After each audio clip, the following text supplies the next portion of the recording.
I still don't see Henry.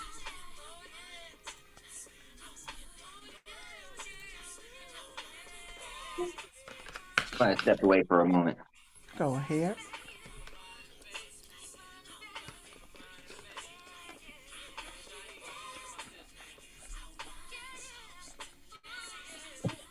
Could you set it so, may we please have screen share capabilities? Absolutely. Thank you. There you go. All right. So we are live. We are live on YouTube. Um, I am. We got. It says one watching already. All right.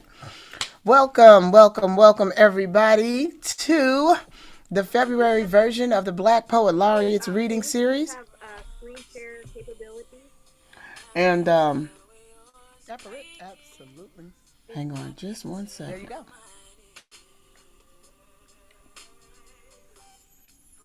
All right. So we are live. We are live. Oh, there we go. All right. So sorry, I was hearing an echo, and it was throwing me off. All right. So we are here. I'm going to be your host tonight. My name is Raya Carmen. You won't see my beautiful face, even though it is beautiful, I promise. You won't see me tonight. You'll only hear my wonderful voice. And I will be introducing you to the great poets that are going to be reading from all over the country. We got the East Coast and we got the West Coast. We got the North and we got the South. I'm saying we're doing it all here today with Black Poet Laureates that are making history in their city. I'm so excited to get this thing going. If you enjoy this, then you're going to enjoy it every month because we will be back with new poets every month. First, every first Sunday, we are going to do this in the year 2022. So that means on March 6th, we'll be back here again, doing it. All right. So without further ado, we're going to jump into this thing. I'm not doing no poetry tonight. I just get to sit back, enjoy, and be inspired by the greatness that is about to take place. So I am going to introduce the one and only David Judah Oliver. By the greatness that is about to take Hey, peace, peace. We got some echoing going Hold on. on just a minute, David, for me. Here we go. I want to make sure I tell them who you are.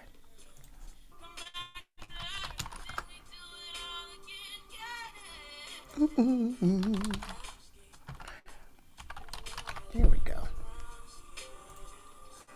All right, so to understand who Judah is, you've got to know that your music is still playing. To understand who Judah is, you've got to know the work and it'll all fall into alignment. David Judah Oliver is an accomplished poet and the author of 2 published books of original poetry.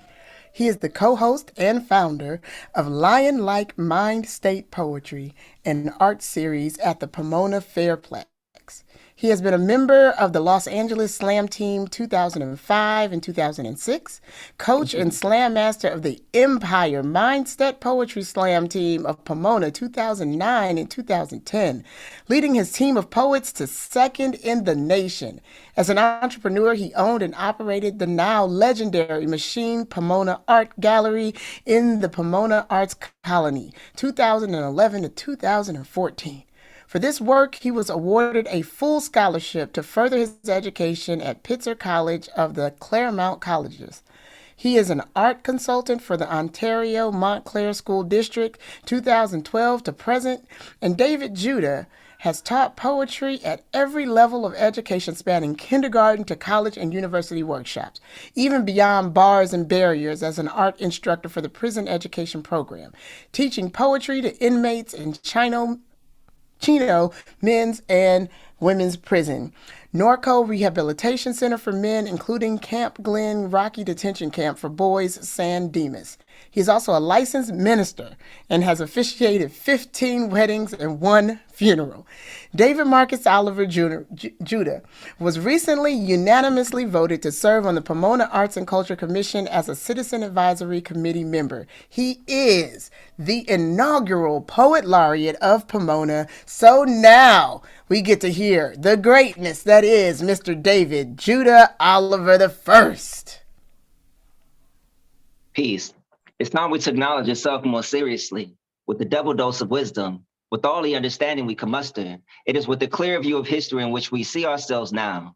And just as the now, we know what time it is. Time for Black family, Black arts, and Black biz. Time to reclaim what's stolen. Time to claim land some thought desolate. We'll make it golden. Could be now, some just ain't holding it right. We have to keep it right and exact, especially what we have right now. It's not. For us, it is always like summer. It is always hot. My fingertips tend to sweat a little bit when I see the cops. My heart stops for Floyd, Trayvon, and Tamir. My stomach drops for more because Zimmerman is still here. I want to slip into my lowest nature every time there's a new video with no new charges, no at-larges, just further taxation without representation. How is it that you want my peace and deny my justice? Sandra didn't kill herself, and if I die in police custody, I didn't either. We choose to remember the 5th of November, forget July, just as some remember how the Romans stole scriptures, forget your lies, just as some remember. Our middle passage through your colonies of liberty. Why does it still give us free? Where's our Lady Liberty? Where's our land and land grants? Didn't we work this ground? Didn't we till this soil? Were we not your first wealth? Are we not your first oil? Hey, yo, my blood boils. How many saviors shackled up in a hole with Mumia? How many mama messiahs had birth in bondage but didn't escape like Asada? When they ask me to sing a song, it won't be kumbaya. My tone more like a Lord come by ya with brimstone and fire and expire. Every judge sitting in injustice and every lawyer ignoring the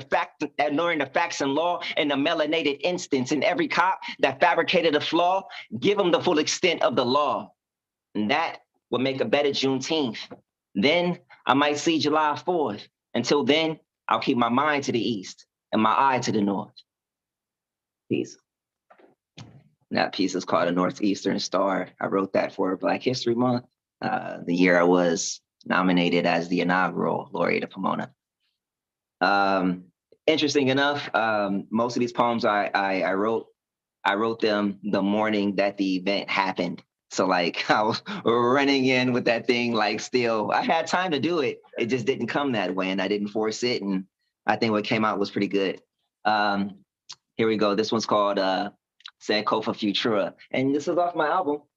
The first Laureate just dropped it. Spotify. This is a vinyl record, limited edition. But it's all over. All right, here we go. We still Black and achieving. We still Black and moving. We still Black and empowered from within. We still Black and believing. We still Black and knowing that history is to be studied. It's not over. That Black history is still in the making. That there have been many remakings and remarkings and remarks and red marks on maps that keep us out of homes, positions and positioning. We still Black and positioning. We still Black and remembering. Sankofa and forward thinking. We still Black history in the making of and in ourselves, many firsts again. Innovations and inaugurations spawn from self and creations and imaginations made manifest. We still Black in evidence of solar power and magic is movement. We still Black in moving through. We still Black in waiting through these waters, through these times of trouble. Still we find peace somehow through these struggles or seek the understanding of constantly coming back to the truth that our story is not over, that Black history is still in our making. Our history is making ourselves into who we want to be or need to be out of necessity or faith, often both. Some parents call it hope for the children who are still our future now, and Black like we still and forever will be one with darkness, deep space, and thick waters, black holes, dark stars, the origin of every light and spectrum of hue. Some Black like purple, some black is blue, some dark and red, some tan and sand. It's time and again for the wise woman and the strong man to come together and plan and come together and stay together and multiply and not be divided by internal fears or external struggles. Once we climb by step, now we climb by tiers. Historically, ours is the technology of ancient engineers, an alchemy without a peer, chemically complex, DNA providing antidotes or antivenom, an antivirus or the serum. With minds on mathematics, we calculate the ETA on GPS and hang these truths on the internet. We had a world wide web before, and Akasha records connected us to each other and ancestors by the air, by the water, and all frequencies that move. We still black and catch for these currents. We still black and setting trends in this current. We move through this world as waves, becoming particles of light when not observed. We black again. That's that. Sankofa, Futura, Sankofa meaning to look back to the ancestors, don't forget where you come from. And Futura, we're still going forward. We are making Black history right now. We don't have to keep saying we did this and that. No, we're doing this. We're doing this right now. That was 3 poems already? Here's 4. I wrote, I guess this will be my city's first official poem. It's called Pomona is Poetry. Pomona is poetry,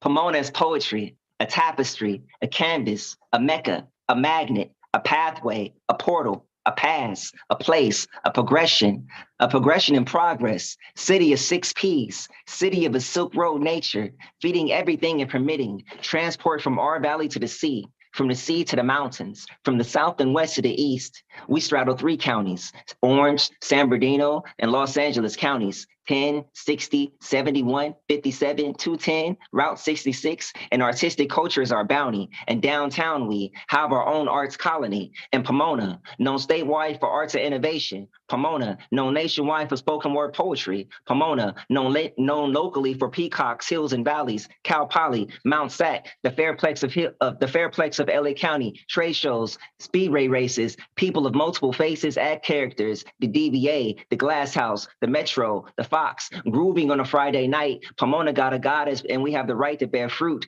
but we have the spirit of hip hop and punk rock, self-determination, and mindful meditation on crafts and side hustles. Pomona is poetry. Pomona is art and architecture. Pomona is progression. After a long acknowledged pause, we have a new front and a united cause for peace, advocacy, equity in our arts and education. Pomona's parks are perking up to provide safe spaces for our youth and elation. Goal line connecting us to more community and economic opportunity.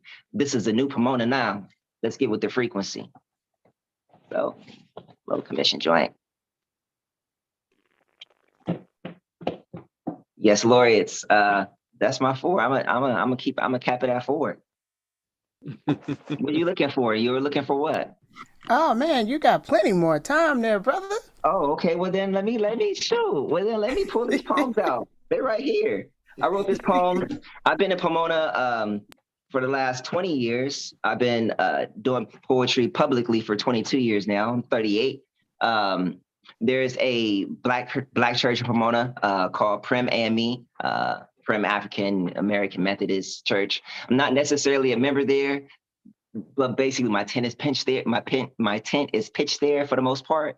They have pastors that income every like 4 or 5 years. So I've seen like 3 or 4 of them go now. And every time they go, they ask me to do a poem for them. And now when they come in, they ask me to do a poem for them as well. So that's a cool little position. Here we go. So I wrote this poem for outgoing pastor, Dr. Reverend Hannah, Betty Hannah Witherspoon. Here we go. Through transition and traversing terrain, there too is transformation. We too are changed by each step and strengthen and remember and recall the call and many voices that pulled and pressed us into the best parts of ourselves. It was there and deeply we found ourselves next to him and the stillness within. We learned through service what application of concepts can be, how these scriptures structure into a living science before us and after us still, if he tarry until he say so. Over time, we broke down. Some burned off, some sorrows drowned, some scabs soothed into scars. And through these stages, we come closer to singularity with the one and resurrect ourselves in him. with all mind and Christ consciousness. We are molded by the master to be masters and craftsmen ourselves, each building and building upon the square, which is still four. And by building and continuing, we create culture we create culture to freedom and equality and releasing ourselves into the flow of things. And thereby we also are refined.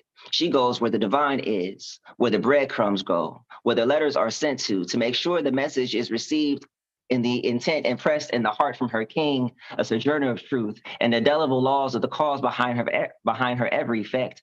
And as every long road leads the rest, sometimes at best we do what is best in the moment. May you begin to now, may you even now begin to have more blessed moments and reflection learned over time and express moments of exhale and decompression. May you enjoy your family and your time. May you find the ecstasy of your Lord sublime. May you refine your movement and rest. May you find a new prime after Prince. Boom. How much time? I got more time. Ria, I Well, got more time. I want to leave a little bit of time for That's what I people to wanted. ask you questions. That's what I wanted. So, yeah, right now, because there is a little bit of a lag, are there any poets in here that want to ask questions, say something to David while everybody else who is watching on the YouTube is catching up with us and they can start asking questions? I have a question. How long have you been performing poetry, writing poetry, not necessarily professionally, because we kind of started when we was little babies. So, how long would you say you have been writing? I think I started writing when I was 7. So now that would be 31 years. My mom, she had surgery. She was going a couple days. I was sad about it. My teacher saw that. They gave me a blank book. On the front, I drew Ren and Stimpy. On the inside, I drew like uh, uh, it was a bunch of Ren and Stimpy, a bunch of Nicktoons and Nickelodeon stuff at that time. That's what I was watching as a latchkey kid. But anyway, I wrote a bunch of songs and like short prose and poems to her, and I didn't realize that's what it was. And then I went to the hospital and I read it to her. Some of them I sang to her, some I read to her, and that was really my first book of poetry. I still have it. It is poetry. And then I really started like doing poetry out loud when I was 16. My best friend died. He committed suicide very closely behind my house. Heard a lot. I didn't talk a lot. So I started writing a lot. Started going to church. The pastor was like, hey, I want to do something different. Who got some poems? You know what I mean? David wrote poems, this and that. And everyone's like, he got poems. And so I got up and spit some poems, and that became the church thing for a while. And I traveled with him for a little bit. I started going to Mike and Dim Lights around that same time because it was cool to be good in church, but I wanted to be good in the street too. It was good for people to be like, oh yeah, he's saying that for Jesus, but is it really good? It was really good. So, and I grew, and that was cool. And I had the space to grow, and I give thanks for that. So That yeah, I've been that writing for a long time. Yeah, that leads me to another question about just that intersectionality about your spirituality and your poetry. Are they separate, or do you find that they are one and in the same? I find that it is one and the same. It's me processing my spirituality. It's me processing my wondering. On my books here in my house, they're all different religions. I've been studying them now for 21 years as well. So it's me processing the different perspectives of the prism, different way of seeing light, and just some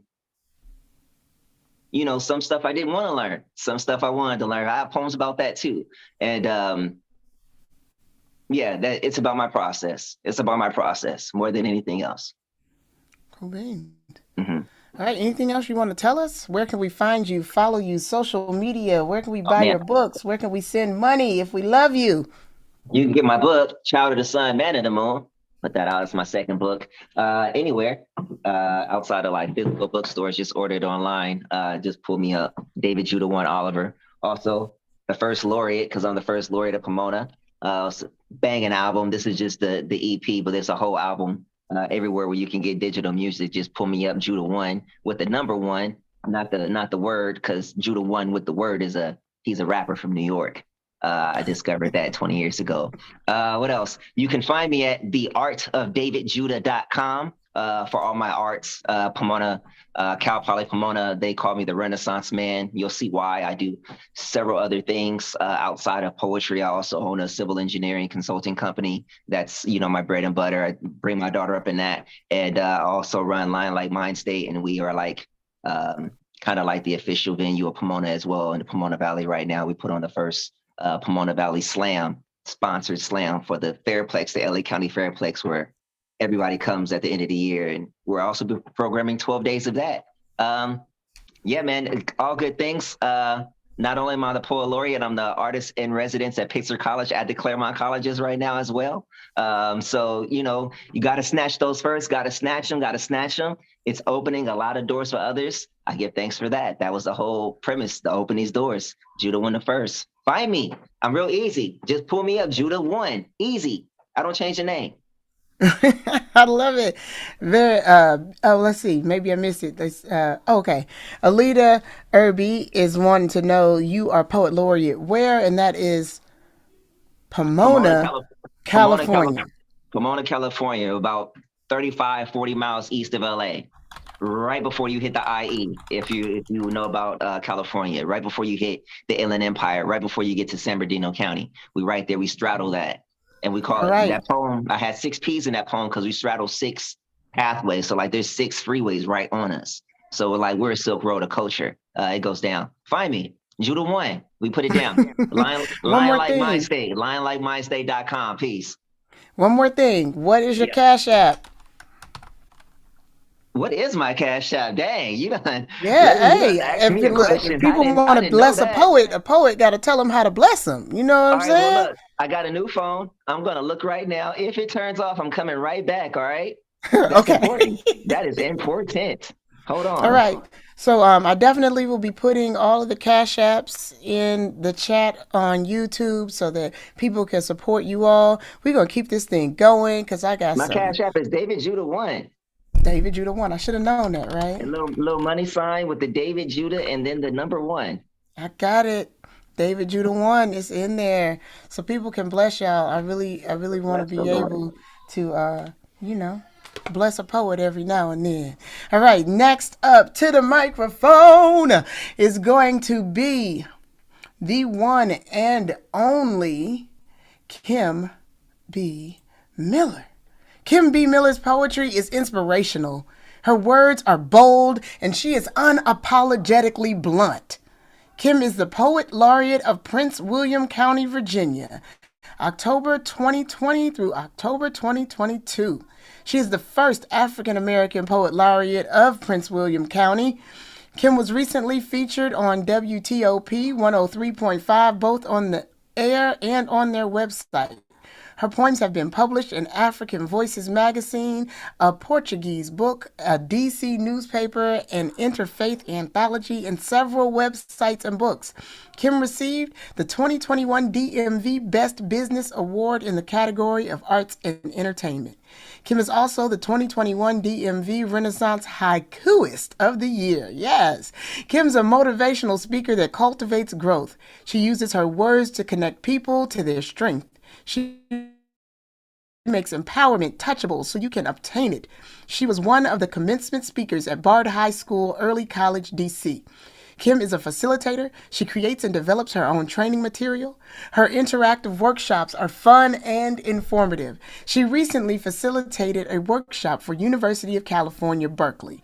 You can find more information about Kim at www.kimbmiller.com. But right now, you get to hear her voice and see her beautiful face. So everybody make some virtual noise for Kim B. Miller! Thank you. Voice is a little off today, but as poets do, we keep going. So here we go.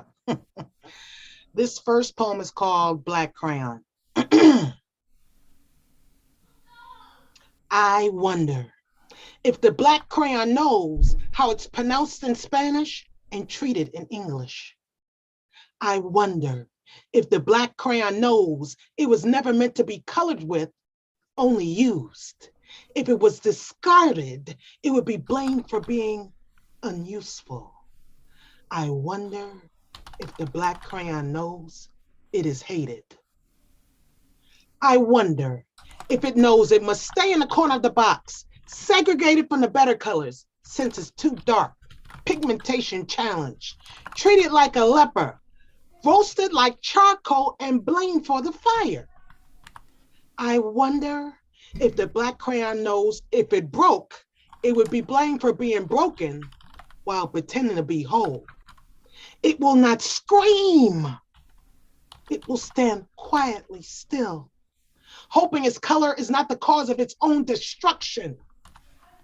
I wonder if the black crayon knows if it cannot color anymore, it will still be called colored or lack with the B in front of it, black.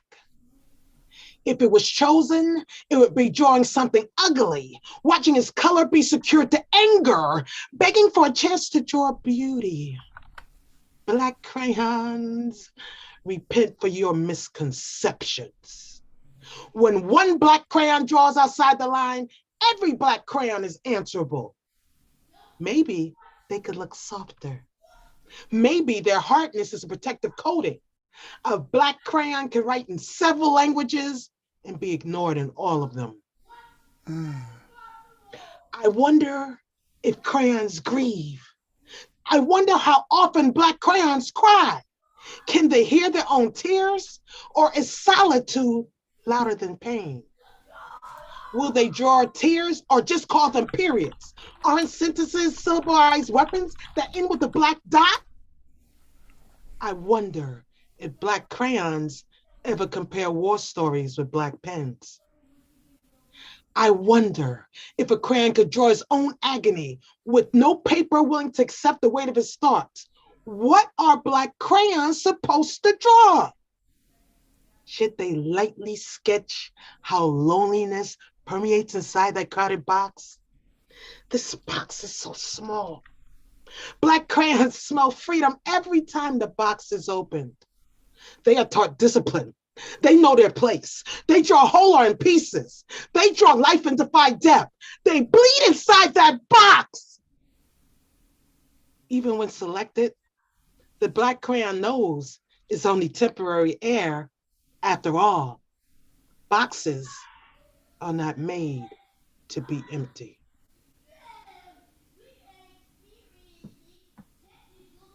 Whew.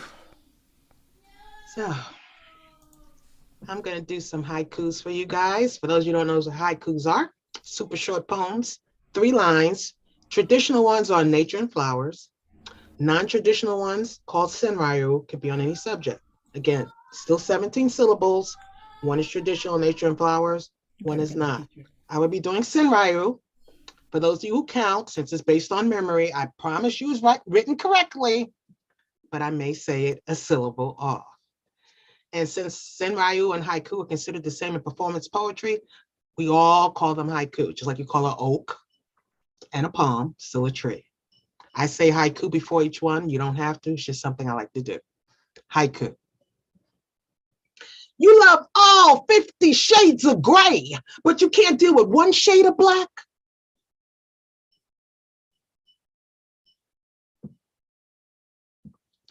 Haiku. Sorry, that one always makes me laugh. Haiku. OJ thought he was on the porch. Now he knows he never left the field. Haiku. You do realize Martin's dream was not the speech, but real change, right?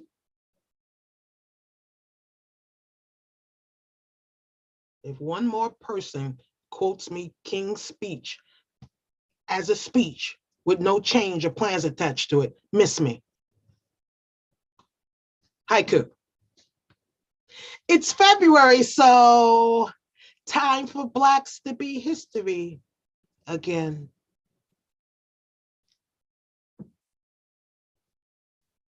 Haiku. How many times do you have to fall before you stop tripping yourself? Haiku. Bait and switch game. Throw Maya Angelou on a quarter, but ignore Black issues. Haiku.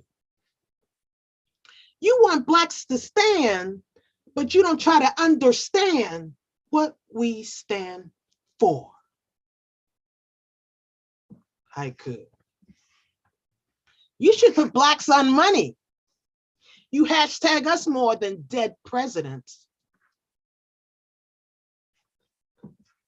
So, moving on to my next poem called African American. I'm a African American. I'm a misunderstood Black woman. I don't have to wear a dashiki to be authentic, and straight hair don't make me fraudulent. I'm an exit to hate. I'm a destination called distraction. I am Serena Williams. The assessment of my behind is astonishing. Even if I'm carrying a racket and award, my behind is center stage. Well, you do have to be behind me to notice, so stay in your place, because while I rewrite history, I don't look behind me. My name, Michelle Obama. I'm the most educated first lady ever. I studied at Princeton and Harvard. The only thing they talked about is the fact that I added bangs to my hair or wore sleeveless dresses. And then, of course, the conversation had to change once they saw Jackie O did the same. They called me many names, but as long as they didn't remember to call me the former First Lady of the United States of America. My name, Dorothy Mary Catherine. You may know me better as that feel-good movie that NASA made, remember, Hidden Figures? Who knew NASA stood for naturally abolishing sisters' achievements? Yes, I was the first human computer, and they tried to negate me back, so I didn't even show up on the film. Maybe it should have been called Lies You Told. Black Woman Ain't STEM. Too late for truth. My name, Rue Montague. What? You thought NASA was the only one with a hidden figure? No. When I was younger, I went into a submarine with my dad and asked the man, what do these buttons do? He said, you'll never need to know. He was right, because I computerized the whole fleet. Who needs antiquated ways when you're gonna bring it up a snap? My name, Nichelle Nichols. You may know me better as Lieutenant Uhura from the Starship Enterprise. What you don't know is I almost quit that show, but this Trekkie talked me into staying. That Trekkie, Dr. Martin Luther King Jr. Who knew Martin even watched the show? I said, Martin, why do I need to stay on this show? He said, because you are Lieutenant Uhura and not Uhura from house cleaning. So I stayed and boldly went where no Black woman had gone before. My name, Claudette Colvin. I know you don't know me. That's because Rosa didn't park that lie before she left. You know, the one that she was the first one to sit on the bus. I was first.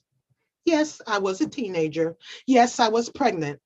But yes, I was first. I am any Black actor. I can win an award for slavery, but not for bravery. Don't believe me? Ask Denzel. He got nothing for playing Malcolm X, but he got rewarded when he was selling X. That was our training day, but we missed the lesson. Look, I didn't play this race card. I just showed you part of my hand.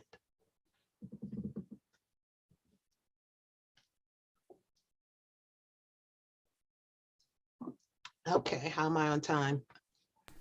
You're doing great. You got about 3 more minutes. All right, I'll throw a couple more haiku in. Haiku. Sierra didn't know she had the wrong future till she started rustling.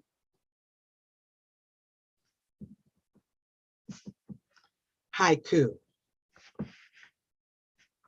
Protected sometimes. Black women are like pork. We're the other white meat. Haiku. It's okay to be scared. Do it anyway. Scared people succeed too. Haiku. If someone says you shine too bright, tell them to take a seat in your shade. And let's see, what to end with, Haiku. Stop blaming men for having baggage when you have a storage unit. Oh my gosh, I am over here like snapping and screaming and going off. You did that. Oh man. I'm waiting for a couple of people to ask questions now that you're done, but you went between poetry and haikus, and your haikus tell an entire story in those 17 syllables. How do you do that? Because I'm, Oh, I'm not good at it. when I first heard of haiku, I was like, oh, what is that? Then I looked it up. I'm like, 17 syllables? What a waste of time. I'm telling you the truth. That's what I thought. I'm like, I'm a free writing poet. That's too small of a frame. Who can make a point in 17 syllables? Nope, nope, nope, nope, nope. Not even bothering. Then, of course, I challenged myself. And once I put a challenge in my head, I normally try to step up to the challenge. I'm like, well, try it. How hard could it be? And then I was determined to do one because this song was really kept singing milkshake bring out a boys. I was like, if I do one on that one, I will continue and write more. So I finally did one on that one. And since then, I said, okay, I'm gonna keep going. So how I do it is I try to make it that I like it. And if I don't like it, no one else ever hears it. Wow. Haikuist of the year. I love that. That's a title for you. Thank you. Yes, making Black history. So also I hear you talk so much about Black women. Um what calls you, I mean, besides the fact that you are a Black woman, it sounds like it's a stupid question, but what calls you to bring light to so much of the Black woman's story? I'm sick of the narrative. I'm sick of the narrative that we're put in. I'm sick of the narrative that's spoken for us. I'm sick of the narrative that we drink. I'm sick of the Kool-Aid that we've been sipping on for years. I have Mm. another poem, which I don't have time to do, called Black. The first line is, I hate the term Black girl magic. And it goes into a whole story. And I'm trying to get us to realize Black excellence as opposed to cliches, because when a woman and a brother, this is no different man or woman, this is universal, this part, has busted their behind and studied and done all the necessary work, 2 o'clock in the morning, some of us know we've been up trying to finish a poem or a piece and perfect something for a performance. And then someone comes, oh, Black girl magic. No, no, no. I'm afraid not. I'm absolutely not. Mm. No, I was up to 2 o'clock in the morning. There was no wand there. I was at my desk in the quietness trying to figure out how to finish this poem because it's on the subject that you asked me to write about. This ain't magic. This is a lot of work. So call it Black excellence, and that's universal for women and for men, because that doesn't negate, there's a line in the poem. I said, I cannot let you reword our efforts to make it effortless. Nothing we do is effortless. Magic is some sort of poof. Ain't no poof going on here. Everybody in this room has worked hard at what they do. And I don't want to hear any Black. And again, I know the term has been switched. That's not what it originally meant. But what is being used now for is to negate people's efforts. And I cannot have that. Man, thank you. Thank you so much, Kim. What is your Cash App so that people may send you some funds? My Cash App is I am Kim B. Miller. Awesome. Thank you so much. Thank you. We appreciate you for being here with us today. We're going to keep this thing going because I have 4 more poets that are going to blow your mind. All right. So if you are ready, the next poet coming up to the mic, I'm not even gonna lie to y'all. This man's bio was so long I had to shorten it because that's how dope he is. He just been doing stuff for forever, and we have to give him his credit. He is making Black history happen right here, right now, just like every single poet on this call. So I want you all to meet Henry L. Jones, a poet artist, playwright, and activist. Writes and creates art about social issues, cultural connections, historical events, personal experiences, and spiritual relations inspired by roots of the African diaspora. He is the author of 3 books of poetry: Tell Me No Lies, Run Into Blackness, Feeling My Poetic Gumbo, which received media praises, and Black Skillet Blues, Poetry Without Cornbread, which is reaching readers. His published poems and art have appeared in the United States and abroad in anthologies, journals, and magazines.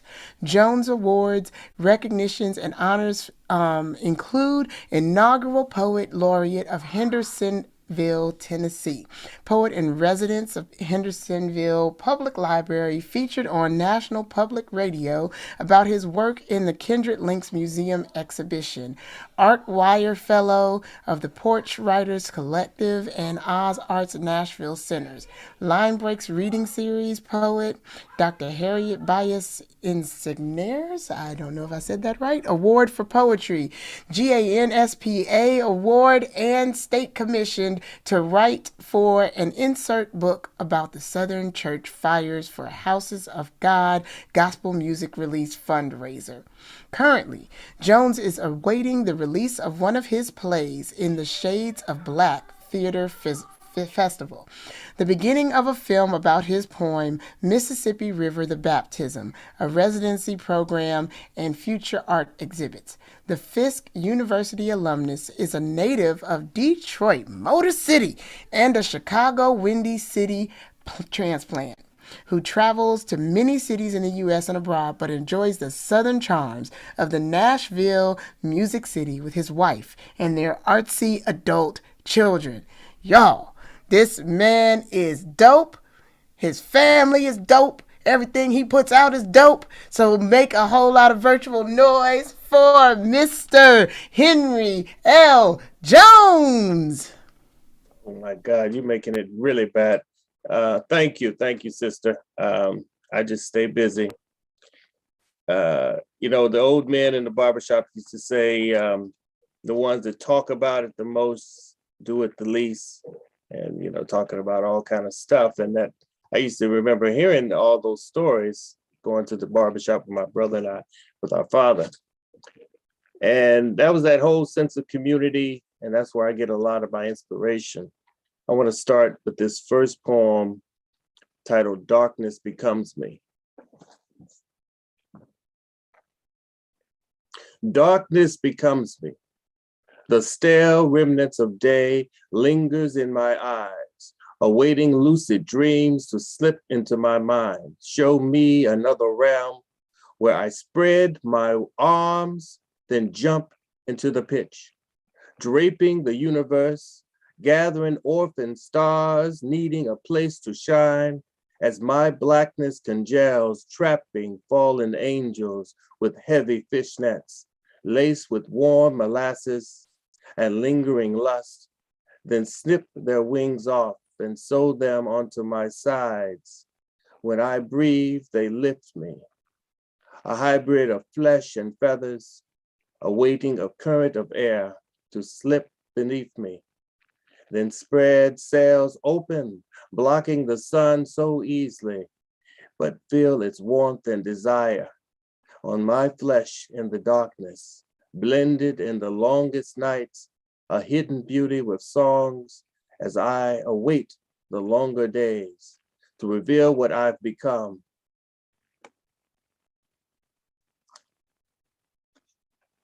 This next poem, that poem came from when I was an Art Wire fellow, where we would watch various performances, dance performances and puppetry and all these other amazing things that occurred at the Oz Art Center.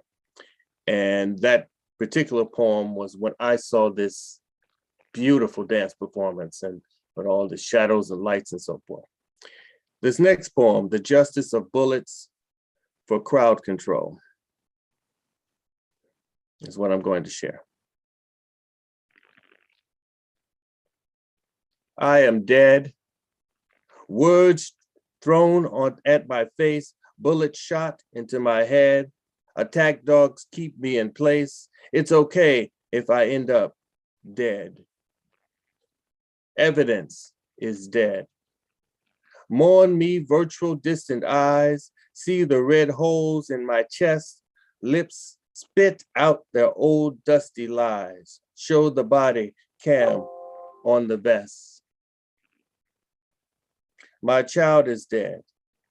A grieving mother's tears rain down, father's hands try to lift his child still as blood fills the cracks in the ground. Outline chalk lines drawn to reveal. Their eyes are dead. We're looking for another way. Find new paths of freedom's dream, outpouring loud words we say, we're human, that's what we scream.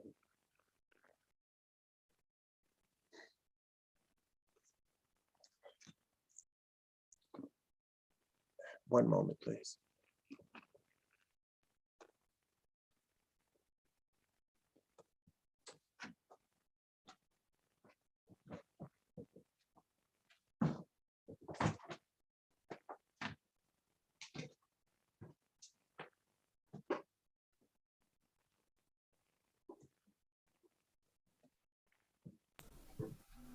All right. Not quite sure what happened. I'm sorry, I was about to lose you. Have a power Oh, failure. I said, I noticed that my power was going off. I was like, what? I said, oh, I didn't plug my system in. gotcha. I am so sorry. You're good. Go ahead. All right. This poem is titled Once We Ran with the Wind. Currently, I'm in an exhibit titled Kindred Links, Omari Booker and Henry L. Jones at the Parthenon Museum here in Nashville. We've had a great run. It ends next Sunday. In fact, today I invited people from the community and various poets for this event called Poetry at the Parthenon, where they looked at the art and then wrote poetry. We had a great time.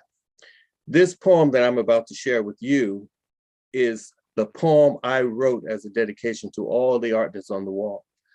And I hope you enjoy it. I searching for old paths, longing to find our lost dreams, once so easily found in the streets, named after no one who knew us or anyone who cared about us. Legs racing for the house, seeing a beacon to get home before the streetlights came on, lit for swift children to know, passing, smiling, waving neighbors. Better move your butt faster. They knew why you ran, to prevent whippings with a belt for not being late, not again, not again. So you ran like a gazelle, swallowing Wilma's breath, giving you a second wind, pretending to be the hero Flash. Better get home soon, late legs, as trails of dry leaves rise and fall, quickly hiding your direction so hunters couldn't follow you home. Mark the sacred space as condemned, always condemned, but we're inside. Our house was all we had, but it was just enough to make us believe we were safe at night. A home where laughter coated the walls, layered memories of joy and pain, welcome griot voices that echoed history with stories about the now to now. As Bowlegs kept moving and running and knowing better get home, we walked on potholes filled roads to work. We marched on hot, hard streets for justice. We ran through grassy fields to freedom. We danced to release all our heartaches until weary and worn, but kept moving. Until those legs found their way back home. No matter how far, they never stopped, finding a way to make a way, because stopping isn't in us to ever do.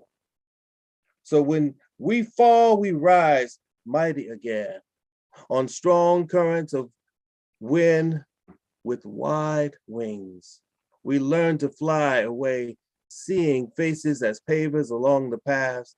These journeys of rising and falling, so many times we became dizzy, but we just smiled, still moving, and searched all the changed motions and made our motion into music, pulling out songs from our hearts, singing words from our longing, old spirituals of those waymakers. Still, we struggle to keep going. No one can see us moving alone. Ghostly glances of us past new faces, twisted smiles stand their ground, new roads, new faces, new places. We just gone, vanished overnight, pretending we never existed. Only secret remains found of us as I search for old paths in the neighborhood, longing to find our lost dreams. That poem, the whole show is about gentrification in an area called North Nashville and that transformation where you had, of course, a lot of Black residents from emancipation forward.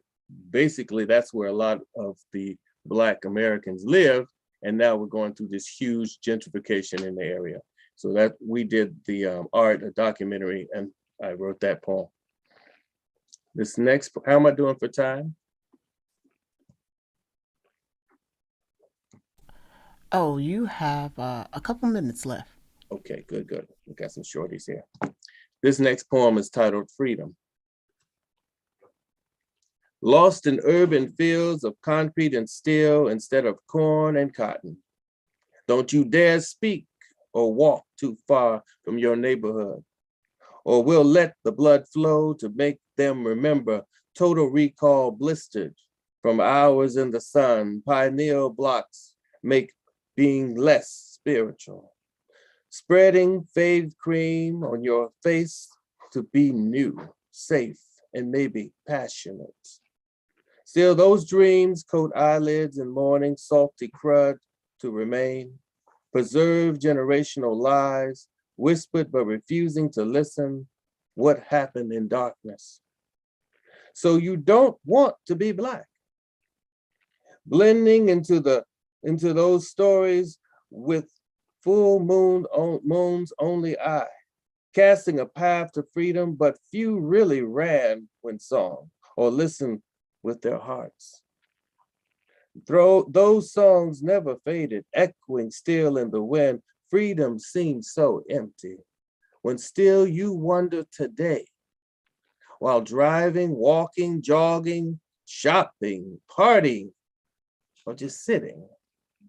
You will be beaten or killed, whether you speak politely or with defiance, nothing matters. They're just standing their ground, urban hunt, same dogs, knowing the scent from the past meat.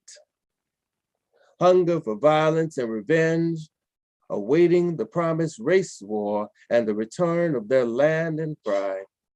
Controlling the new slaves, working, using their app to control them outside while living in a world of virtual reality. Freedom.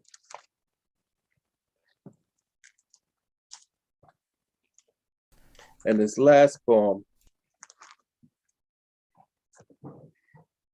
is titled We Walk Amongst the Past. There is a cemetery of enslaved Africans, and annually there are cleanup efforts and ceremonies. And the first time I was told about it, I was like, really? Okay, I've heard of such thing. Never saw it. I went there. And you know how when you meet someone, you get these vibes and so, but when I was there, I was getting all these vibrations and stuff. I really wasn't listening at the time because they were talking about headstones and things. And then I'm walking around feeling so much those tingles. This poem came out from that entire day. We were raking leaves, bagging and clearing it. And then later we planted some flowers, some daffodils or something. We walk amongst fallen dry leaves and strong twisting vines, hiding headstones of distant lives that echo within these graves. Some unmarked but remembered in teary, grieving eyes. Countless flesh and bones once held new, resting from those beaten slaves. Like those vines our ancients reach and catch everyone who dies. Flowers gone, trees just marked loved ones' visits and their special place. So much silence and death amongst the pain and days of long ago. Wind blows tumbling autumn leaves, sending gentle prayers of grace. Unfamiliar healing hands dig deeply to plant spring flowers to grow. Then remove dead branches and leaves, showing more history to reveal. Layers of lies uncovered in silence, the hidden stones, but no one listens. Now we can walk our lost trail of tears, hear their voices, and begin to heal. Thank you very much. I enjoyed that. Yes, yes. Thank you so much, Henry. And you are in Hendersonville, Tennessee. Yes. Yes, only Tennessee. I'm up here in Oak Ridge, Tennessee, and we Maybe. appreciate it. Across the state, Black Poet Laureates. I love it. All right. We are going to keep it moving because I have another dope poet. Lydia K. Valentine is a playwright and poet, director and dramaturg, editor and educator. Her proudest accomplishment is being mom to two powerful individuals and activists. Lydia's poetry collection, Brief Black Candles, came out in 2020. Her writing has most recently appeared in the anthology We Need a Reckoning, a collection of poetry, essays, and memoir by women and non-binary people of color published by Blue Cactus Press. This Friday, Lydia will join Blue Cactus Press publisher Christina Vega and other contributors for an online and in-person reading and discussion of We Need a Reckoning as part of Town Hall Seattle's Art and Culture series. Lydia is the resident dramaturg of Empathos Company and Toy Boat Theater, both in Tacoma. She adapted and co-directed Ibsen's A Doll's House for Tacoma Little Theater's 100th season and will be directing The Luck of the Irish by Kirsten Greenidge at TLT in June of 2022. She is the poet laureate of Tacoma. City of So, Tacoma. yes, Tacoma, Washington. Up there where it's cold. So, y'all, make some noise for Lydia K. Valentine. Hello. It's so funny to hear you say where it's cold, but it is cold compared to Tennessee. But I'm from Pennsylvania, where it's really cold now. But hi, everybody. So I am very much a visual processor and also a teacher. Sorry, you can probably tell. So I'm going to share my screen as I read. It's very wonderful to be here from the Pacific Northwest, PNW. As part of my practice, I recognize Indigenous peoples as the traditional stewards of the land and the enduring relationship that exists between Indigenous peoples and their traditional territories. In addition, I definitely name that this country would not exist as is if not for the free labor of stolen, enslaved African people and their Black descendants. I honor the legacy of the Black diaspora and indigenous peoples and call recognition toward the Indigenous and Black lives, knowledge, skills, and futures stolen due to violence and white supremacist patriarchal genocidal systems. The land where I live, Tacoma, Washington, is the unceded traditional territory of the Coast Salish people, specifically the Puyallup Nation, to whom I express gratitude and respect. All right, I'm going to start with this part one of this poem. Part one is its own poem actually, but I put two together for a celebration that I ended up having to miss because I got COVID, unfortunately. So this is my first time reading these together. The first one, again, is it's one of my three poems in the collection We Need a Reckoning. The title of the collection comes from a line in this piece. 1. Then, New Year's Eve 2020. They seem to think that when the ball drops and the bells peal, these layers of grime and greed, of gaslight and gunpowder, of grief and grievances will peel away. Consequence can't be trammeled up so easily. These 4 years are not the foundation of our country's faults. Blood-washed sediments began to settle on these shores 400 years ago, and even more has piled on and piled on and piled on every new year, every new day since. Truckloads and handfuls of malice, sly verbal microbullets at best, state-sanctioned viral murders at worst, are dumped and thrown like ground glass powder cast into the air. We of all castes breathe this airborne malignance. We of all castes are coated with it, inside and out. Black life here has forever been a bloody business. Our pain, the perverse entertainment of picnic lynchings, phone filmed lynchings, souvenir postcards, and social media posts.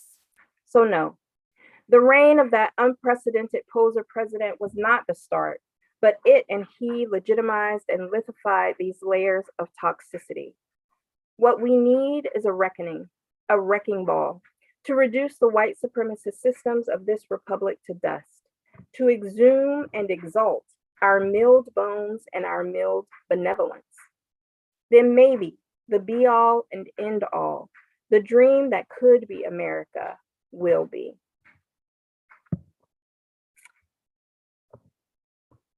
And I have been writing longer poems of late, so this is another one. So this was part 2. And I wrote that one on New Year's Eve 2020 with, I don't know if the other poets are the same, but I write my best when I'm with other creatives and some friends and friends of friends. We were together virtually writing, and that poem came out very much the way it is on the page. This poem, again, I wrote for an event that I didn't get to attend. And like David Judah 1 said, I often commit my poems to the page the day of or the night before, but I do a lot of writing and thinking in my head and visualizing it before I get the words on the page. But I struggled with this one a little bit. As poet laureates, we are called on to speak at a lot of engagements, and sometimes we, have the capability or non-restriction, and we can read stuff that we have just written in our natural process. But often we are asked to write something specific that will fit an event. And it's powerful and it's wonderful. It's just a little bit of a different process. So 2, New Year's Eve 2021. People ask if I have any happy poems. I want exaltation, fairy lights. Each word is loud and bold, a celebration as the small black stars of a murmuration. Screaming songs despite that meek name, swooping and swirling as they return to a home that last year was inhospitable, but now would be warm and safe. Trust and believe. Like the starling, I want light. But what I have for you are hard truths. Inconvenient stars that congregate, disrupt, and claim space as their own were brought to these shores to be ornamental, not safe.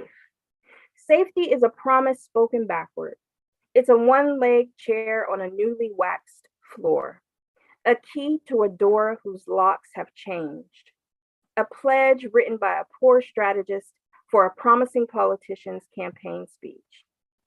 The ruinous ivy roots of archies, isms, and ists have sneaky ways of snagging, swinging wrecking balls and stalling, if not stopping, if not reversing, any rambling toward any reckoning threatening their intricate systems. But excavation has begun. Happy or not, we fight on. Thank you.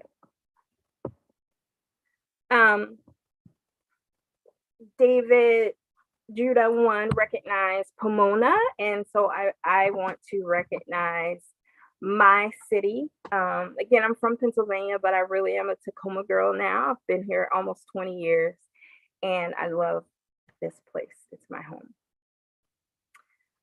I wrote this as part of the celebration, to kick off the celebration of the 20th anniversary of Tacoma Arts Month. A poem for Tacoma creatives. Art in our gritty city of destiny is a fire that never rests. It erupts in a torrent carrying pride and passion, hope and healing. It smolders in coals that refuse to be banked, even when buried in packed ash layers of economic disappointments, even when drowning in the insistent flood of gentried waters from the north and the south. It flickers sly fingers, reaching out to awaken our eyes, our ears, our minds, burning its way through us or to us or both. Art in our gritty city of destiny is a fire that never rests because it does not forget the past. This living blaze sings the song of our mountain, the mother of all waters, our city's most sincere soul, whose true name we carry with pride. It honors ancestral caretakers of this land and the ancestral caretakers of our hearts. It remembers and recognizes those harmed and those herded away. It works to remove rooted blights of injury and injustice. Its smoke whispers our worries and our wishes. It fills our mouths, our throats, our lungs with an air that sustains us, even when suffocating nationwide toxins from rancid politicians and poisonous societal systems cannot be escaped. Even when the waves of this virus continue to crest higher and higher and there is little civil air, safe air to breathe. Our art, our people are a fire of gritty persistence and power, and we will never rest. And this last one, this was written for the 2022 City of Tacoma Martin Luther King Jr. celebration. But what I find really wonderful about the celebration is that a young woman choreographed a ballet to music and had the music and this poem playing in the background. And it's on, if you follow me on Instagram, which I think will be in a chat, at Literary Inc., you can see it there.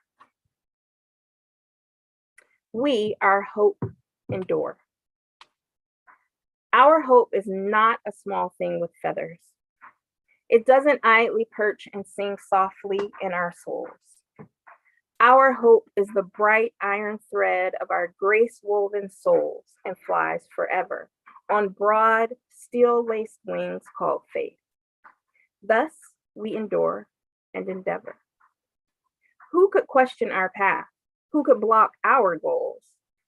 Our hope is not a small thing with feathers. Time has not been kind, but we have always been clever. We know how to grind and have the one thing they never stole, our hope. It is a bright iron thread of our, it is a bright iron thread of our grace-woven souls and flies forever. Our pain comes in acid waves and sharp rocks and fiery weather. Futures are snatched, generations wiped from the rolls, but our hope is not a small thing with feathers. We know how to last. We know what to treasure.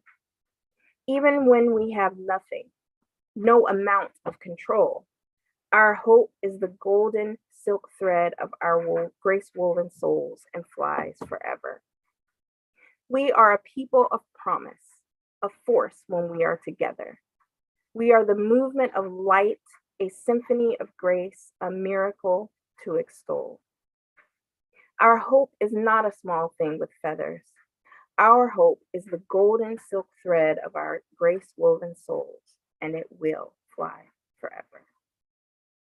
And the impetus of this piece was the theme was hope and healing. And there is an Emily Dickinson poem that begins, "Our hope is a small thing with feathers."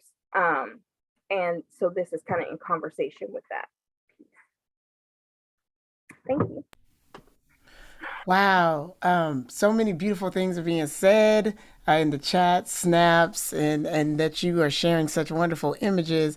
I noticed that as well. And you said that you don't put it on paper, like you think this for months. So these images stay trapped in your mind for months. How do you get it so that they come off so beautifully on the page? A lot of times I'll be thinking it through and I will make a verbal note on my phone when I have something specific, because honestly, if I don't at least do that when a line or something comes to mind, then it will be gone. I have ADHD, I'm autistic, like it would totally be gone. But I kind of take a picture of it in my mind, because I really like, I'm pretty specific about what it looks like also, just as an image on the page. um, and we'll play around with it and move things around a lot. um, yeah.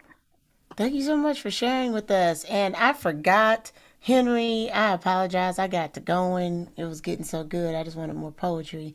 I apologize. I forgot to get your Cash App, but I did put it in the YouTube. So those of you who love Henry L. Jones, his Cash App is there. Send him a little token, you know. We like the type that folds, not the type that jiggles. And then also, Lydia, what's your Cash App so that I can share that with everyone as well? Yeah, this is my Cash App and my Venmo. Both are Lyd K Rob. So LYDKAYROB. Gotcha. Wonderful. All right, all right, all right. Yeah, we got two more poets, and it has been so good. It is so inspirational for me. I am a poet, and I get to sit and listen to you all, and you all are inspiring me to keep going, to challenge myself. I'm gonna start writing some haikus because of Miss Kim. It's gonna get better. It's gonna get better. I promise. Because right now they bad, Kim. That's why I don't share them with nobody. And so I want to keep this thing going with my man. He read for us last month as well, but we get to hear his wonderful poetry today. Terry E. Carter is a gifted writer and speaker who graduated summa cum laude and Phi Beta Kappa from Fisk University with a bachelor's degree in English. This brother is smart. He also completed a graduate fellowship in mass communications at Boston University. Terry E. Carter has been writing and developing his craft for decades. He is a classically trained poet whose literary influences range from Shakespeare to the Harlem Renaissance. Terry is a sought after poet and presenter on a variety of topics related to Black history, faith, and contemporary culture. He has published 5 volumes of poetry, including Brown Skin and the Bread of Life, A Poet's Journey, Brown Skin and the Beautiful Faith, A Poet's Reflection, Brown Skin and the Brand New Day, A Poet's Renaissance, Brown Skin and the Burden of Proof, A Poet's Revelation, and his most recent book, Brown Skin and the Brave New World, A Poet's Anthem, published in 2020. Terry E. Carter was named the inaugural Poet Laureate of Medford, Massachusetts. Did I do that right? It's in Massachusetts. Okay. In the summer of 2021. His 2-year term ends in June of 2023. You can find out more about Terry E. Carter and purchase his work at www.brownskinnedpoet.net. I love it. Y'all make some virtual noise for Terry E. Carter. Okay, let's get right to it. Can everybody hear me? Okay. This first piece I'm going to read, it's lengthy. I'm a long form poet, but it's called White Flight.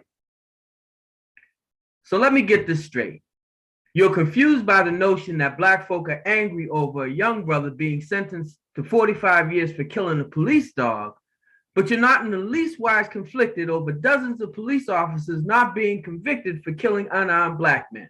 Let off the hook, let out the courtroom, let back into the good graces of their home communities, far away from the flames and the terror they create on the other side of the tracks.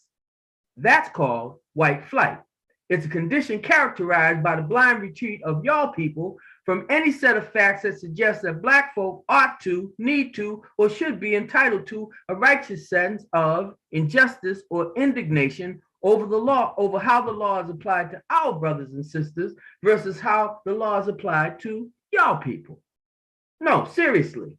Your current version of the POTUS can be mislead and abuse the trust of the American public with immunity and impunity. He can consort with foreign agents and reap the benefits of their dealings with his trademark business interests despite serious prohibitions against legitimate conflict. He can openly discriminate, blindly castigate, and gleefully eviscerate the Constitution, and you're cool with it. He's apologized for and celebrated, where a brother would have been dragged through the streets, excoriated, then incarcerated. That's called white flight. It's a condition characterized by the denial of y'all people to the biggest political mistake ever made by an electorate that was misinformed, misdirected, and just plain mad about how somebody else's rights and somebody else's entitlements and somebody else's differences somehow detracted, distracted, or subtracted from the rights, entitlements, and differences that attach to y'all people. Lots of hating going on right now. Lots of race baiting going on right now. Lots of demonstrating going on right now by the red, white, and blue, and the red, black, and green. By the Rainbow Coalition and the folks with the ammunition, guns at the ready, mostly in the hands of y'all people, NRA stalwarts, gated community residents, and HOA presidents, Second Amendment sticklers, fantasizing Hitlers, alt-right defenders, and no ethnic blenders, quenching that thirst for America first. White flight, straight to the heartland, where corn and potatoes and the amber waves of grain don't need brown folk to pick, lift, and separate. But where the anger over the loss of family farms is misdirected by the red state barnstorms and the blue state reformers, where big oil still dominates and the Koch brothers nominate a president and his running mate, Supreme Court justices, cabinet secretaries, and all those retired generals. White flight, back to the darkest heart of Dixie, where Confederate flags still fly, midnight crosses still burn, and hooded marauders still yearn for bitter, charred fruit, swinging from poplar trees, where new babies are indoctrinated, and Blacks and Jews are especially hated in the heat of the night and the broad daylight by Billy Bob and Sally Lou and the next generation of American PWT and Breitbart GOP. White flight, back to the soul of urban centers, displacing the folk that got pushed into the inner city and confined to the teeming ghetto when the suburbs said no, when the moneylenders said no, when the school systems and the employers said no, gentrifying Harlem, hipsterizing Brooklyn, Brahminizing Boston, again. IPOs, entrepreneurs, the Tony and the trendy, condos, cocktails, and haute cuisine, museums, mopeds, and millionaires, Uber hailing, weekend sailing, quinoa and kaolin, always pushing folk back, always holding folk down, always moving people around, proudly displaying diversity decals and coexist bumper stickers, and baby on board badges on VWs, Volvos, and Chevy Volts. The baby boomers left the nice neighborhoods, couldn't deal with the blackifying and the brownifying and the tannifying of the neighborhoods, but their kids are coming back, rehabifying, condo buying, speculating, integrating, and eliminating, replacing the red, black, and green with the red, white, and blue. Or is that magenta, ecru, and teal? Museums and mahjong, tapas, dim sum, and microbrews, cigar parlors and organic attitudes, liberal platitudes, trust fund gratitudes. It's called white flight, and it's a condition characterized by the consistent assertion that y'all can change the rules of the game whenever y'all want, wherever y'all want, however y'all want. If we got it and y'all want it, y'all can take it. Buy us out, burn us out, turn us out, jail us up, ship us out, shut us up, rip up the contract, and ignore the impact, supplant the truth with alternative fact, and run with it, rock with it, roll with it. Okay, Just so I'm clear. You're replacing Obamacare. You don't know how or when or where, but a black man did it, so you just can't bear it. To let people, and I mean your own people, including your own working poor, benefit. Ain't that some shit-talking mushrooms? Y'all willing to let your own folk die. What in the world is your alibi? Okay, Dick, I dig it. Any battle my president won absolutely got to be undone. It's that white flight thing.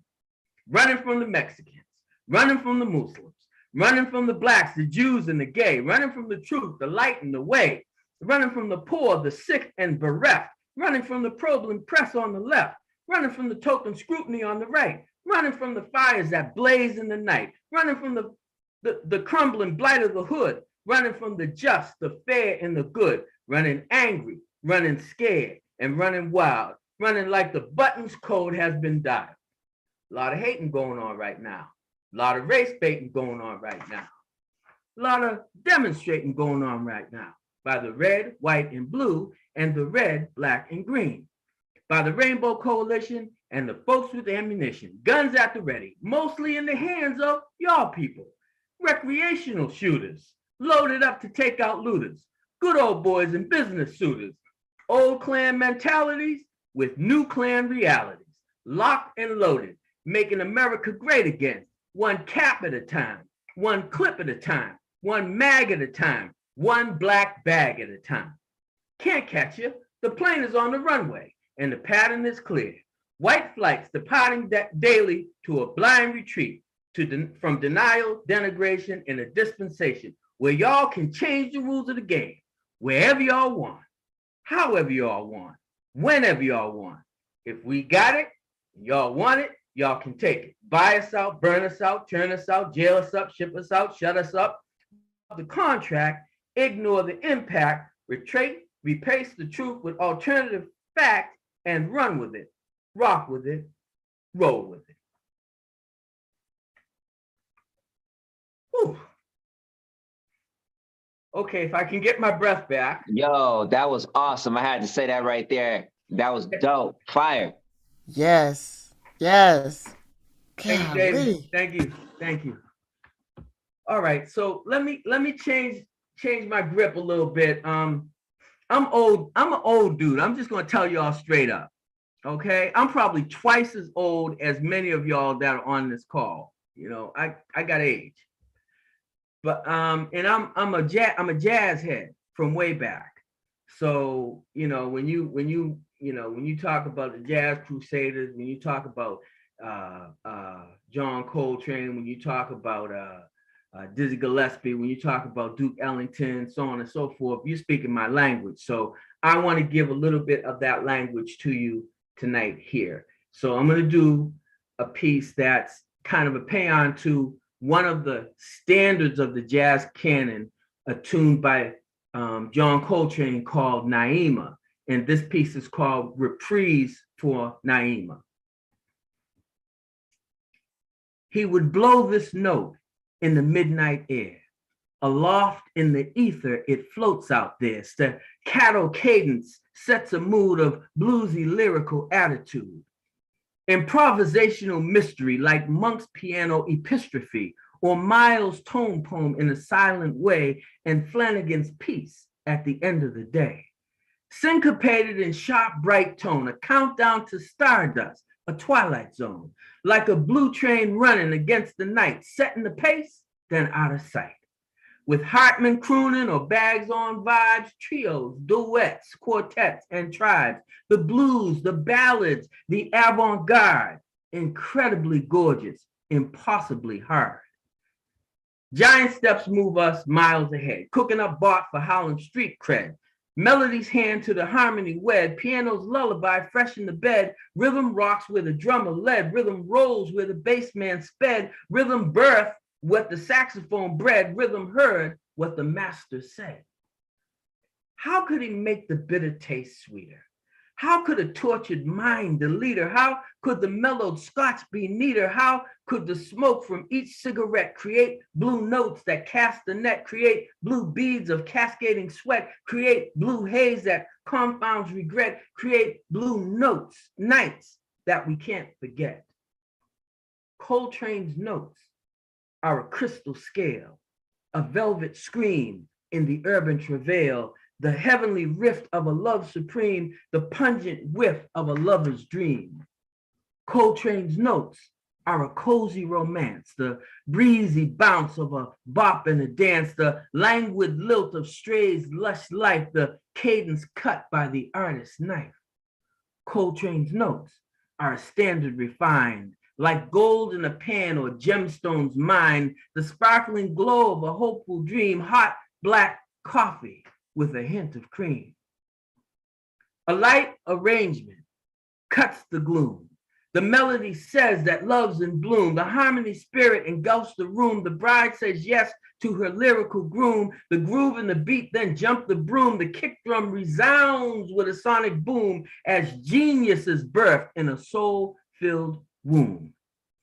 Coltrane's notes are Naima's reprise, like madness that brings a man to his knees, or sadness that comes when lovers part, the gladness removed from the balladeer's heart.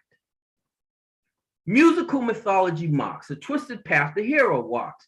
With shield and sword the hero stalks. The temptress shakes her twisted locks. Medusa snakes, the vision shocks, holds up a mirror to stony blocks. The harp and the horn melt icy rocks. Serpents retreat and symphony knocks. Love's door open as lyric knocks. Coltrane's notes are a roller coaster, a hallelujah and a paternoster. The glorious jolt of the maestro's hand, the saxophone titan is in command. Coltrane's notes are crazy rhythm, the squawk of chords in playful schism, the frenetic pace of Mr. PC, the coolest round midnight will ever be. Coltrane's notes are gemstones, are genius refined, like gold in a pan or gemstones mined, the sparkling glow of a hopeful dream, hot black coffee with a hint of cream. Coltrane's notes are Naima's reprise, like madness that brings a man to his knees, or sadness that comes when lovers part, the gladness removed by the balladeer's heart. Okay. Wow, Right. man. All right. So let me go one more place, and then if I have time, I have one more piece. But if I don't, then this will be the last one. So we've been talking about it and around it throughout the evening. I think Henry spoke about it a little bit. But this piece is called Gentrified, so it's kind of self-explanatory. They talk about renovating, reimagining, and rehabilitating. They rave about new visions, new horizons, and new perspectives. They revel in bistros, boutiques, and boulangeries. They fairly skip to the subway stations. They bike on the painted pathways. They Uber and Lyft religiously. Everything's on trend and on point and au pair. They've codified the way they speak about what used to be urban blight, eyesores, drug dens, crack houses, tenements and slums, the ghetto. They've modified the way they speak about what we now see: makeovers, investment properties, B&Bs, brownstones, townhouses, condos, and co-ops. Everything's vintage, bohemian, artsy, and retro, with creative green spaces and lofted open places. Speculators bought lower than low, patiently waiting for the change, waiting for the junkies to move on, waiting for the squatters to give up, waiting for the black and the brown and the tan to fade. They waited for the graffiti to erode. They waited for the chain link to corrode. They waited for the families to implode. They waited for the prices to explode. They waited as they calculated. They waited as folks capitulated. They waited as folks evacuated. They waited as folks migrated. Then the realtors came and dispelled white folks' fears. The architects came and re-engineered. The designers came and changed the veneers. The builders came and the new folk cheered. Now they've moved closer to work in the city, to quartz countertops that made kitchens pretty, to charter schools, nannies, and drivers, and bike frames made with carbon fibers, to Starbucks lattes and artisanal breads and articulated sleep number beds, to $1 million urban showplaces and fewer black and brown faces. They showed us their heels when they took that white flight. Then they crept back in the dead of night. With fat bank accounts, they were IPO wealthy. Their move to displace was measured and stealthy. All the potholes now smoothly paved over. Brown folks got schooled like a curry crossover. White folks doing a long-term sleepover, exclusive, obtrusive, extreme home makeover. With a spoonful of sugar, they took all the clover. Changing the context of neighborhood with subway tile and exotic wood. Holland, Detroit, and Chicago's South Side, Boston's South End, surely gentrified. Emptied the church, emptied the steeple. Now it's a spot for the chai drinking people. Took down the poles and the basketball hoops. Now it's a park for the dog walking troops. No more parking community center, but a new parking lot for the monthly renter. Some folks hang on, but the die is cast. The fire consumes and the torch is passed. Invisible lines are drawn again, and the folks can't buy when the banks won't lend. Some folks keep their roots in the ground, but the waiting game is deep and profound. They tour the streets noting history, but what they want is no mystery. Harlem, Detroit, and Chicago's South Side, a reoccupation is being applied to model cities that trickle down, no longer suited to black and brown. The urban sprawl that used to be the only homes we got to see is now the place for a growing infusion, is now the place that the gentry is choosing. Low-rise projects slowly yield to equity building leases sealed to folks who came from far afield, who won the fight when the poor folk appealed, to lawyers and doctors and high-tech heroes with trust fund ones and hedge fund zeros. No preserving community, no real thought or legacy, a small plaque here, a street sign there, nothing that bronzes the atmosphere. Oakland, Brooklyn, and New Orleans, all made targets by whites with means.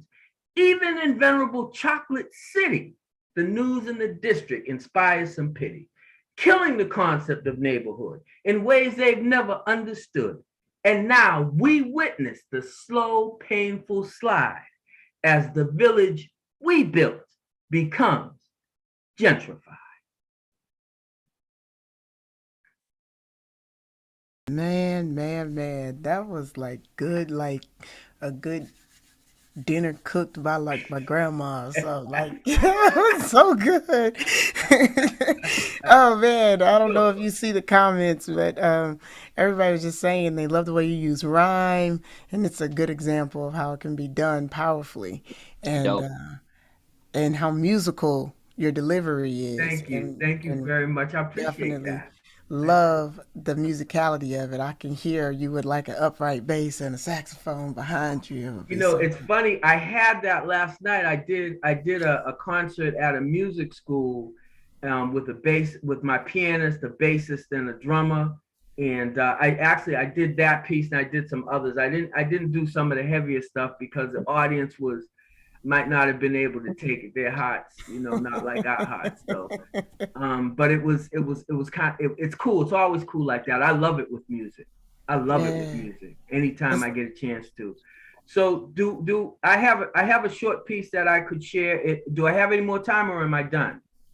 I I can think be we're done. yeah, I think we're at your time, but Okay, if that's we have fine. time at the end, anybody can come back. Okay. What I wanted to ask you is there. I don't know if it's just me, but I could see the smiles on some of the other poets' faces. Do you mean for some of it to come off as a sarcasm or comedy almost that allows us to talk about the hard issue in a more palatable way? The rhyme and the rhythm, and kind of the juxtaposition between some of the thoughts. Yes, I do that intentionally because when we're talking about the hard stuff, if we don't deliver at least a little bit of lightness, it's going to be really, really difficult to kind of lock down into it. So yeah, I'll do some levity sometimes. I'll do some lightness, and a lot of the times that's where the repetition and the rhyme, the alliteration and all the stuff that we learned as poets in school comes into play, because that can sometimes be just enough of a distraction from the harshness of the message so that people can kind of take a breath and then get back into it. But I want people thinking. So whatever device I can use to keep them thinking, that's what I'm going to do. So thank you for that question. Thank you so much, Terry. All right, y'all. We talked about putting comedy and poetry, and I almost did that on purpose because I know this next poet, and I want to introduce you to Douglas Powell, also known as Roscoe Burnhams. He's a husband, father, full-time teaching artist, a National Poetry Slam champion, Watering Hole graduate fellow, and the first Poet Laureate of Richmond, Virginia. He has been published in dozens of journals, magazines, and reviews. He has published 3 poetry collections, and his current poetry and comedy special, Traumedy, is streaming on Amazon Prime, Tubi, and other platforms.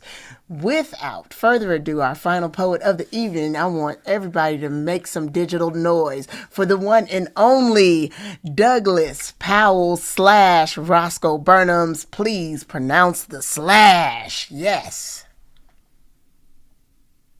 Tell people you got to say the slash. You got to say the whole thing. It's like a Tribe Called Quest. It's Douglas Powell / Roscoe Burnhams. The question I always get is, what do you want us to call you? And I'm like, well, we answer to both. So, take your pick. It's messed up now. I feel like I should be doing like funnier poems now, because it's like, oh, well, he's like funny and he's like a comedian too. And I was just going to give you like a bunch of like blackity black stuff. And so I wasn't prepared to be funny at all.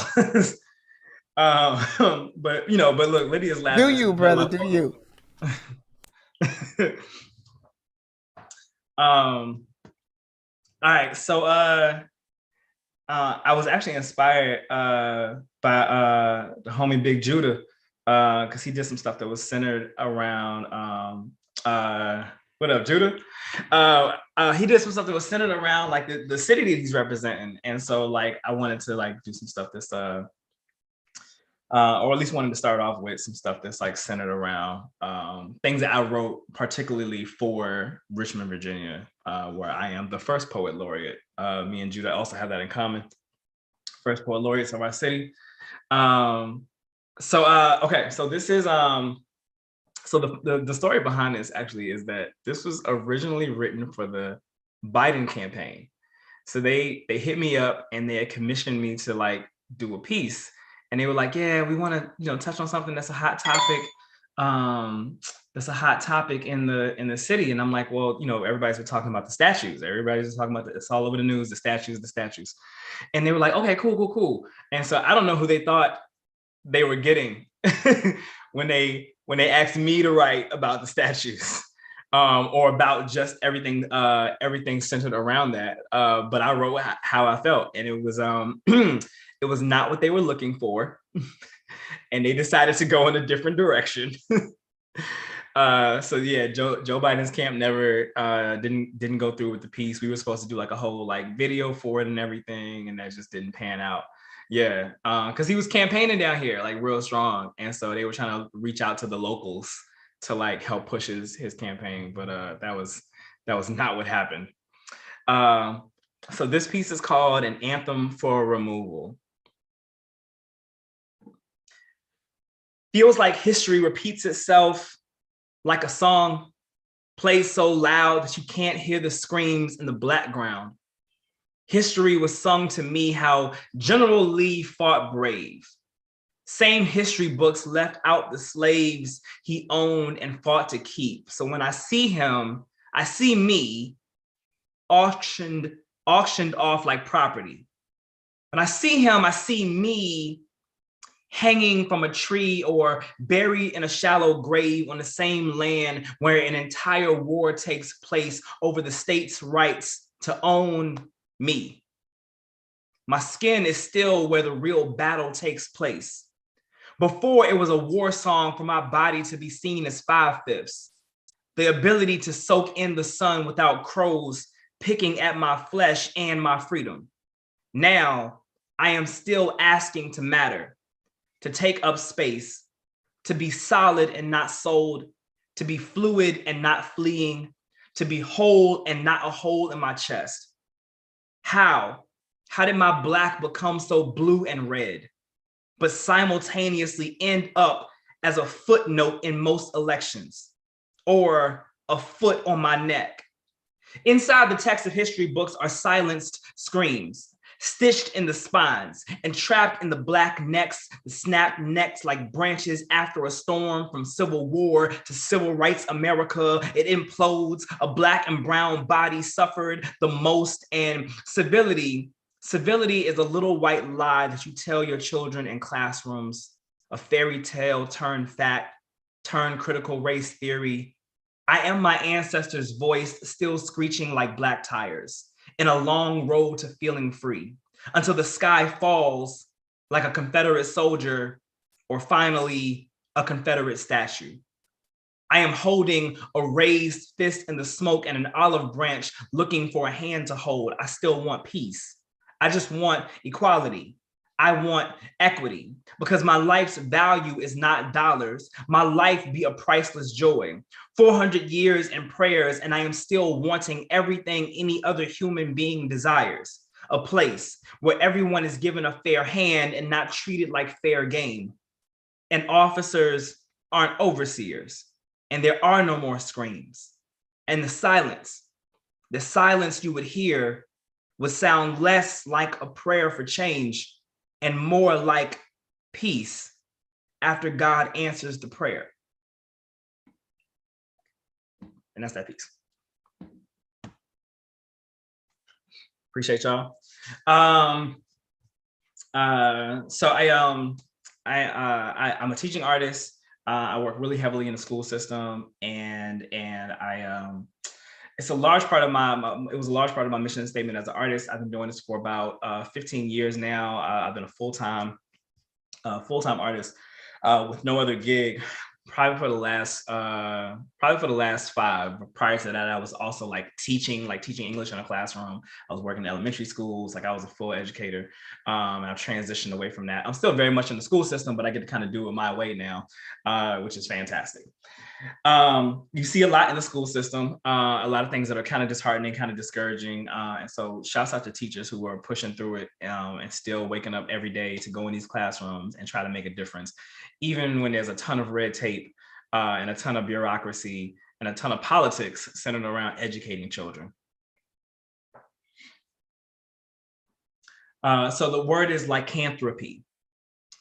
Lycanthropy is the supernatural transformation of a person into a werewolf. It's also known as a form of madness involving the delusion of being an animal. This poem is Lycanthropy, a Black boy story. So Jeremiah walks into my class growl ready, practically foaming at the mouth. His teeth have been snarling the entire weekend. He is the king of his den. Only man in the house, Jeremiah is 7, and already knows how to howl at a full moon. In class is when the daylight hits. You can tell it is warm and foreign, but he walks erect and the claws retract, and sometimes he tries to play with the other boys, but sometimes he forgets not to bite or scratch. Sometimes he forgets he too is just a boy. There's 2 things that my kids know about Mr. Roscoe, is that I love 2 things, and that is sing-alongs and hugs. I offer all of my kids hugs before they leave. I know for a lot of them, it is the only hug they'll receive that day. First time I offered Jeremiah a hug, he thought I was attacking. Arms stretched out, arms wrapped around has always meant trapped, meant weak, meant caught, reminded me that being a Black boy, sometimes you feel like the mantelpiece before you feel like a man. and you're snared in the world's delusion of Black boys only being animals. I have lived this complicated curse of always having to transform in order to survive this concrete thicket of death and poverty, or the moon's prejudice and profiling, where it's all hunt or be hunted, trying to contain such a necessary beast. All Black boys shapeshift themselves to be aggressive, growing up in a hood where timid could get you shot, or to be passive, because showing your teeth to police could get you shot. Silver bullets come from both the block or a badge, while the privileged frolic in the prairie. No pale gaze to make them monsters. The ability to fail and fight without fear at all the schools. At all the schools where I have taught, the white kids get mental health therapy and a slap on the wrist.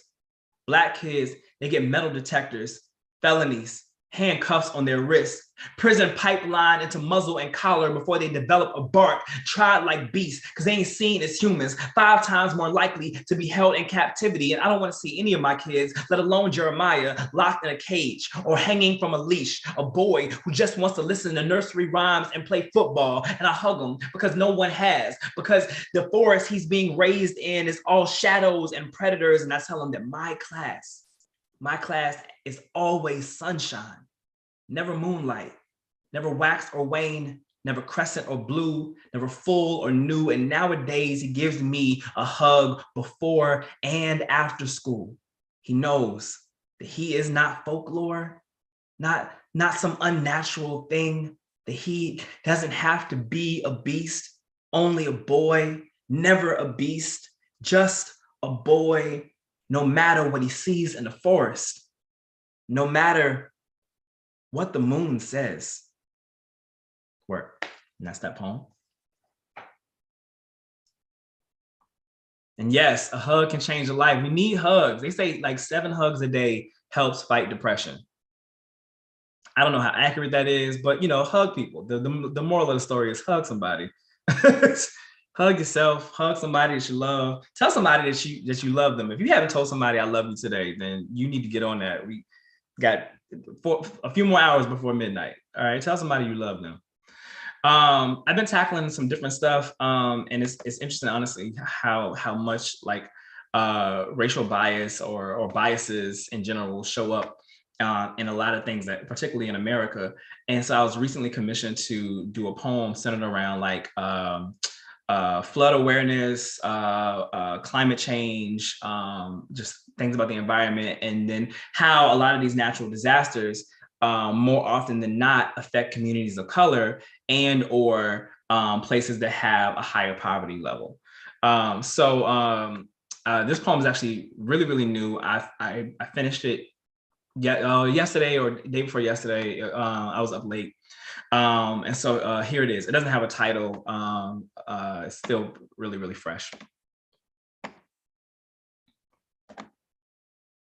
What a time to be alive, to watch the world burn and drown at the same time.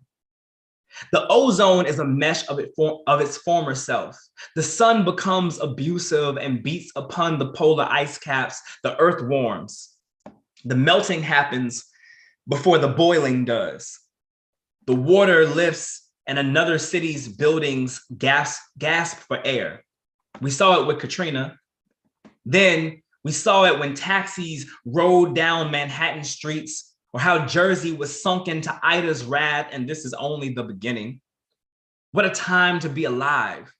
To know that death could be as simple as a wave of emotion from an angry ocean, and roads become rivers, and we become fish or fishers of family members from trapped houses. I still remember the footage of a city nearly lost. Bourbon Street, drunk off flooded roadways, you could still hear the jazz rumbling under the current. And America watched in awe. FEMA's feeble attempts become headlines, and we saw America's bias. America's bias didn't stop at lunch counters or classrooms, but divided us even among national disasters. What a time to be alive, where we see only the poverty level and the sea levels rise.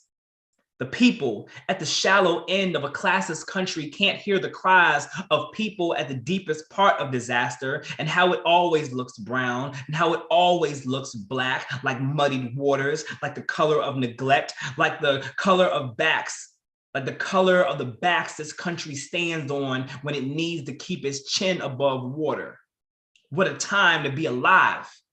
To see your own demise happen in real time and a government tell you it isn't real.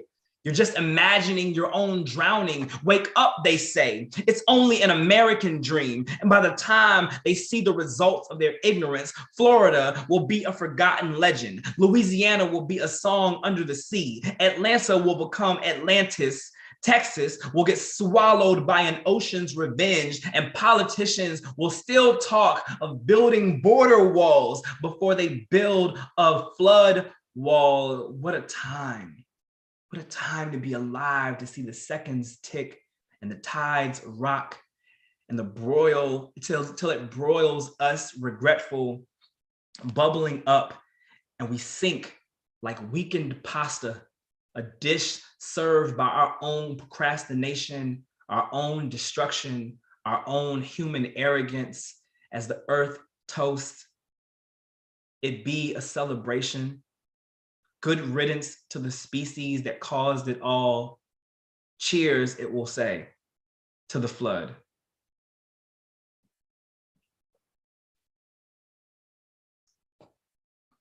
Thanks, Terry. What am I looking like on time? Because I have one more piece, if that's cool, or not. Yeah, go for it. Okay, awesome. So just in the theme of keeping it blackity black black, I'm just gonna that's what I prepared to do, y'all. I'm gonna finish out with a piece that's become a favorite of mine, and this choice in the set is actually inspired by Terry. Terry has such great like rhythm in the poem, and it made me like think of this piece, and so yeah, so it's one of my favorites. It's called "Children of the Drum." Jazz singer Ma Rainey, she said, well, white folks say the blues come out, but they don't know how it got there. So I present to you a timeline of history and music.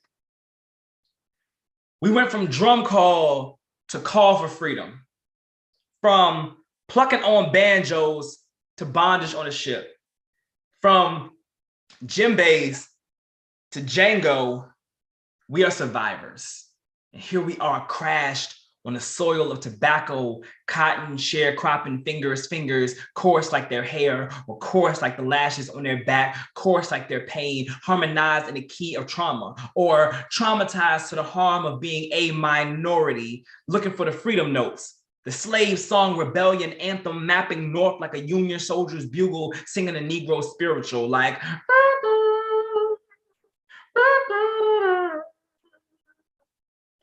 and those same fingers that had been plucking the necks of blues and folk guitars had been the same fingers plucking tear-soaked ropes from their necks. Who but us could unravel a noose and turn it into an instrument?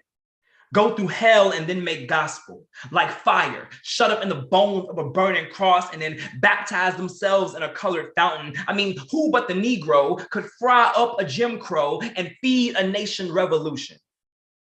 To the symphony of the iron hand bigot called America, the pop of gunshots like police batons and snares, snared justice in the teeth of police dogs. Who but colored folk could find rhythm in a riot, make a Motown out of a march, put up a funkified soul fist for freedom, and then when that soul need a break beat, we bass, boom, crack walls. We crack glass ceilings. Even in the 80s, when crack babies getting born in a concrete existence, and the projects are getting built like mausoleums, and we pump up the volume. We pump up the volume and the veins. Who but blacks could use needles to spin back the hands of time and scratch the surface of a broken history?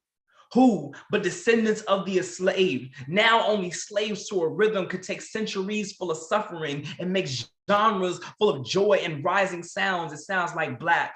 notes on a white page and they want to know how it got there. But we've always taken all the off key we've been given to make a resilient medley, and they want to hit the notes. They want to silence the notes. They want to dead the notes. But it is said that you can kill a revolutionary, but you can't kill the revolution. So when you are children of the drum, people can stop the heart, but they can never stop the beat. Word. And that's that poem. Yes. Come on with the playing language like an MC. I tell you. Hip hop running through your bones. Yes. That's dope. Oh man. So Roscoe, you are our last poet of the evening. So I'm gonna bring everybody back on the screen. Yes, wave at the people. You can unmute yourselves. Um, Y'all have truly, truly blessed me tonight. I don't know if you know how good this was to me. I hadn't cooked dinner yet, and I feel like right now I don't even need to.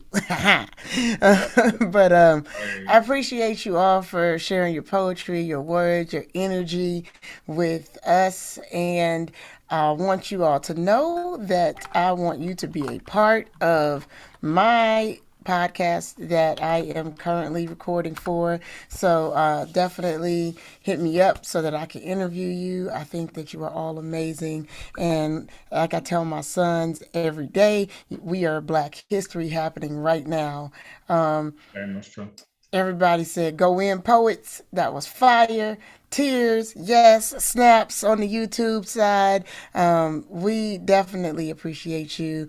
Give you all the love. Want you to enjoy the rest of your evening. Hug on your beautiful children, whether they are adults or they are 7. All right, I'm gonna do the same, and I will see you all next time. March 6th, we will be back here for another group of poet laureates to share with the world.